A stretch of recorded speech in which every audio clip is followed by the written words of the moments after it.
गुरुर्ब्रह्मा गुरुर्विष्णू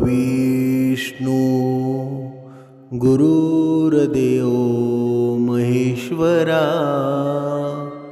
सद्गुरु साक्षात परब्रह्म तस्मै श्री सद्गुरवे नमः। जय जय रघुवीर समर्थ श्रीराम समर्थ। सद्गुरु चरणांना नतमस्तक होऊन आपण या निरूपणास सुरुवात करूया। मायबाप सज्जनांचं स्वागत आहे।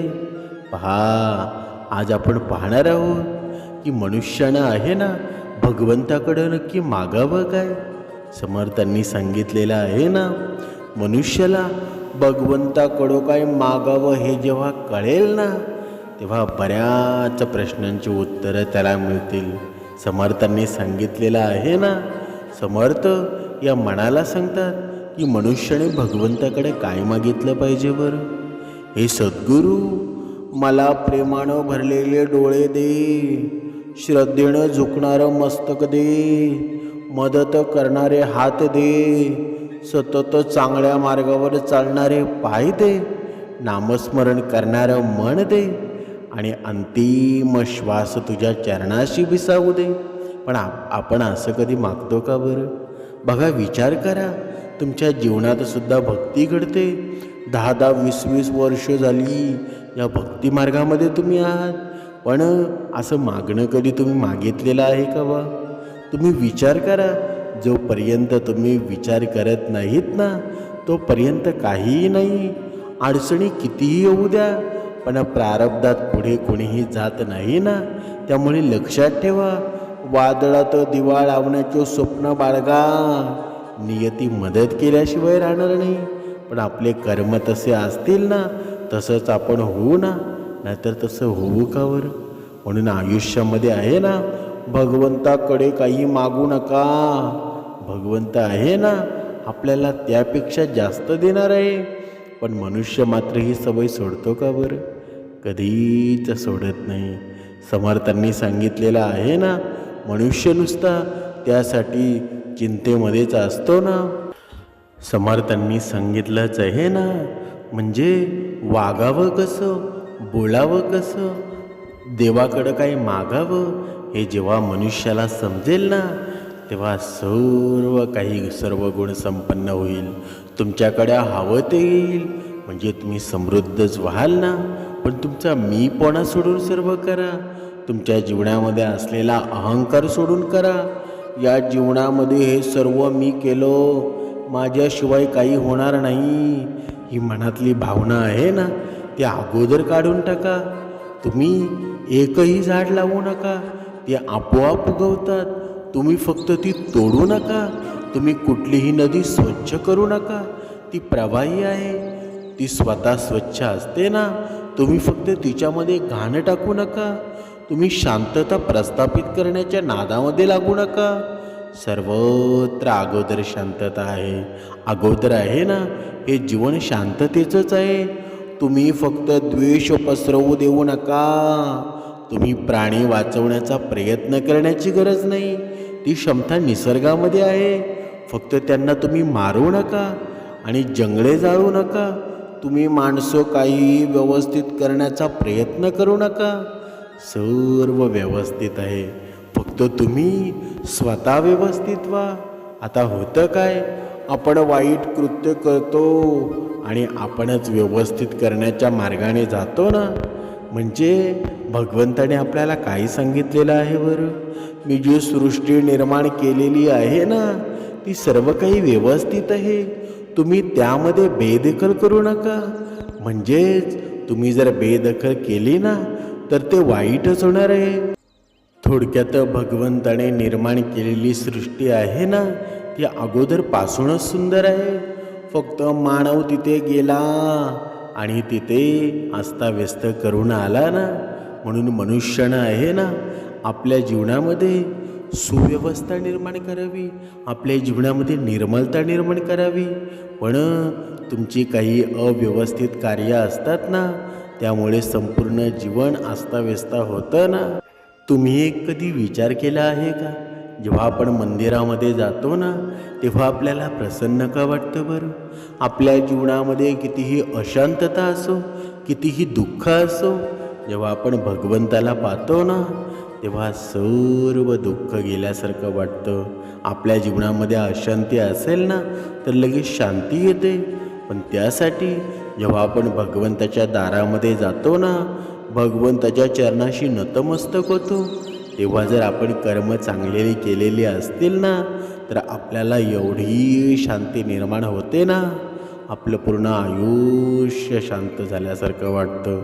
पण तुमच्या जीवनामध्ये तुम्ही कर्म चांगली करत नसतील, तुम्ही अवगुणी असाल, तुमच्या जीवनामध्ये इतरांना त्रास होत असेल, तर तुम्ही भगवंताजवळ पुढे गेलात ना, तरीही तुम्हाला कुठेतरी दोष लागल्यासारखा होईल, कुठेतरी चुकल्यासारखं होईल.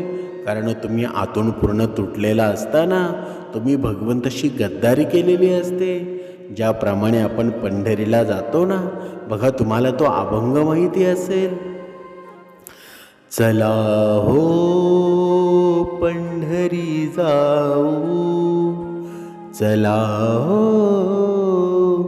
पंढरी जाऊ, जीवाच्या जीवलगा पाहू, जीवाच्या जीवलगा पाहू.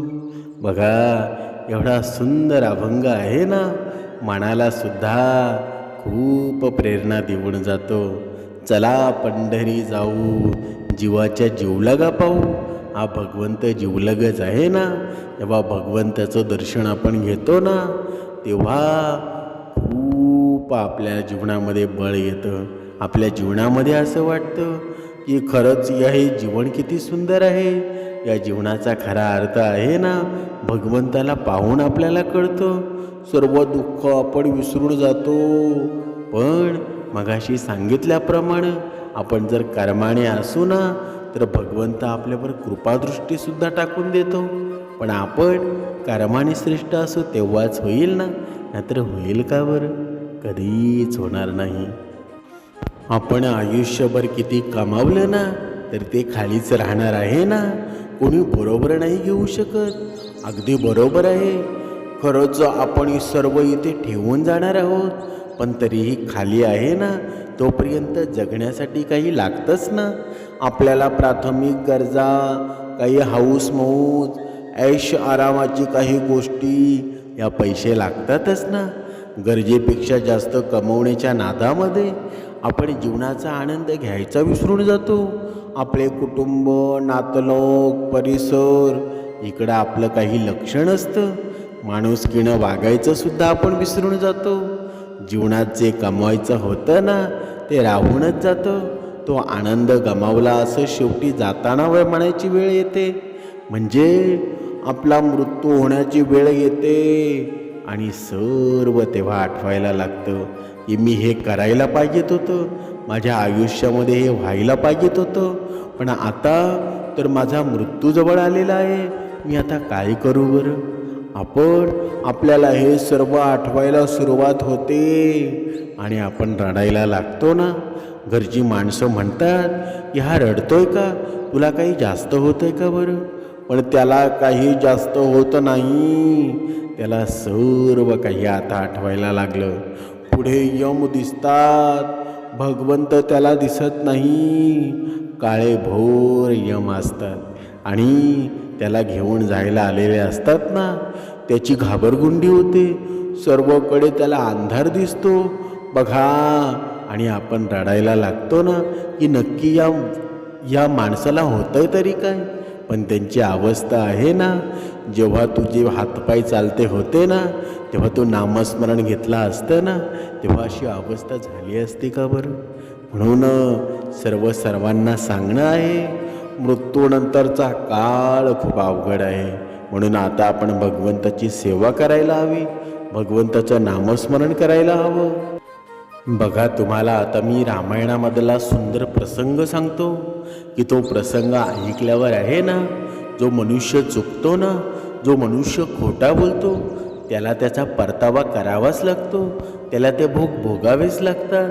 बघा, पूर्वीचा काळ होता ना, प्रत्येकाच्या शापांमध्ये एवढी पावर होती ना की जो खोटा बोलला ना, पुढच्या जन्मात नाहीतर त्याच जन्मात पूर्ण परतावा करावा लागत होता. आणि सीतेमातेचं आपण जर वर्णन केलं ना, ते चरित्र पाहिलं तर सीतेमातेनं सुद्धा या 4 लोकांना शाप दिली होती.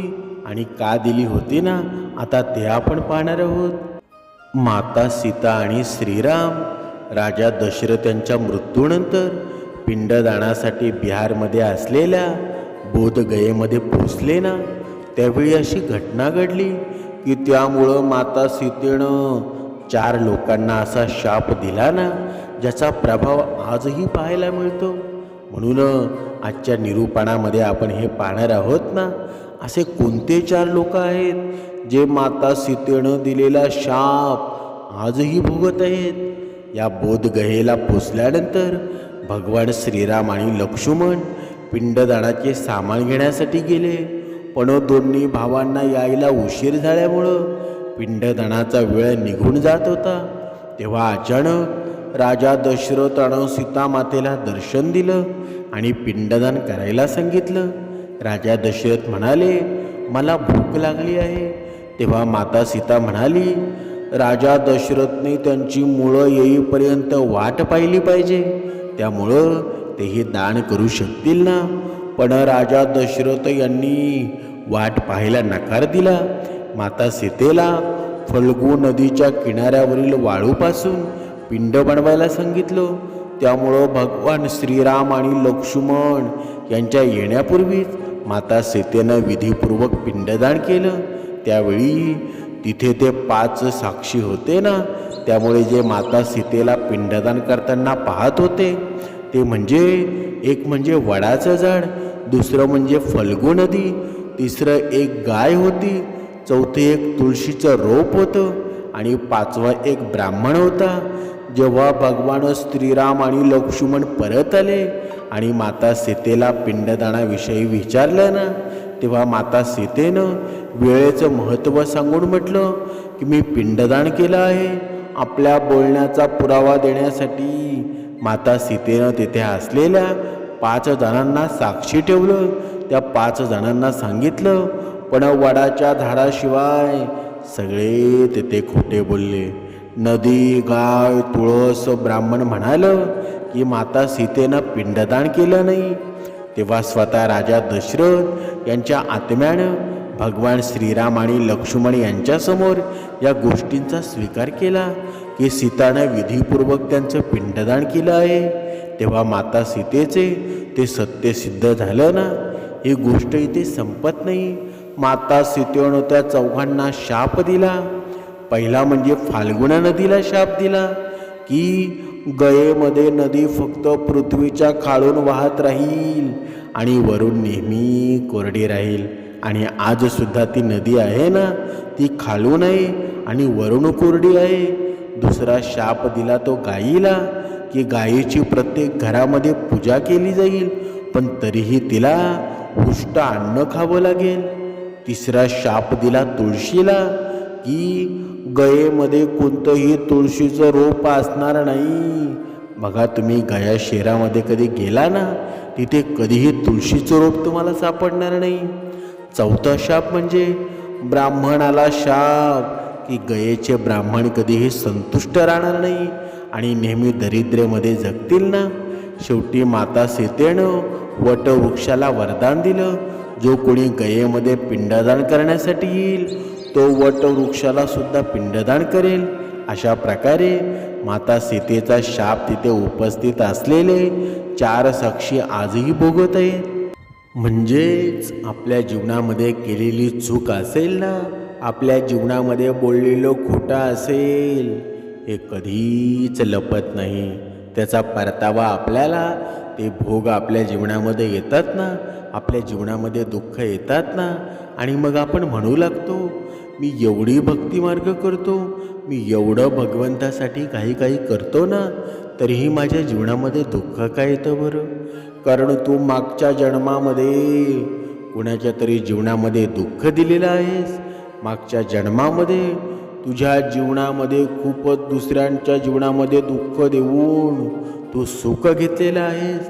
मग या जन्मामध्ये आहे ना ते तुला जगू देणार नाही. तुझ्या जीवनाचा आहे ना सर्वनाश होणार आहे. म्हणून आयुष्यात एक गोष्ट लक्षात घ्या, आजचं हे कलियुगाचं जीवन आहे ना, तुम्ही दुसऱ्यांच्या जीवनासाठी जर एक मदत म्हणून पुढे याल ना तर तुम्हाला दुसरा भगवंत म्हणून समजेल. आणि हे आशीर्वाद आहेच ना, हेच पुण्य आहेत. पण आपल्याला हे माहीत नाही.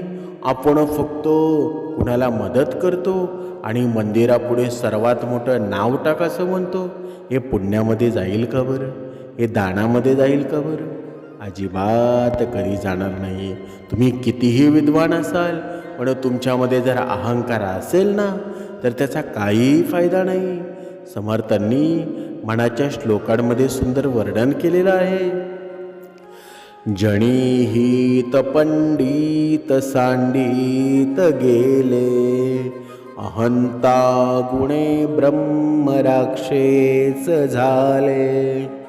तयाहून वित्पन्न तो कोण आहे, मना सर्व जाणीव सांडून राहे.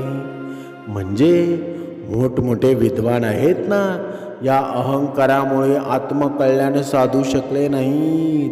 तुम्ही कितीही मोठमोठे विद्वान असाल, किती मोठमोठे कीर्तनकार असाल, किती मोठमोठे निरूपणकार असाल, पण तुम्ही तुमच्या जीवनामध्ये जर अहंकार असेल ना, तुमच्या जीवनामध्ये जर लोभ असेल तर तुम्ही काही कामाचे नाहीत. तुमच्या सभेला 1 लाख लोक जमत जरी असतील ना, तुमच्या कीर्तनामध्ये 2 लाख जरी लोक जमत असतील तरी तुमच्या कीर्तनाचा काहीच फायदा नाही. तुमच्या निरूपणाचा काही फायदा नाही. जे अध्यात्म आहे तेच तुम्हाला कळालेलं नाही तर फायदा आहे का बरं? त्यापेक्षा विद्वान कोण होते, परंतु अहंकारामुळं शेवटी ब्रह्म राक्षस झाले ना. म्हणून हे मना, विद्वत्तेची घमेंड तू सोडून दे, तरच तुला भगवंताची कृपा प्राप्त होईल. तशी होईल का बरं? कधीच होणार नाही. म्हणून आपण बघा, ह्या निरूपणाचं सार आहे ना, हे आपल्याला समजायला हवं.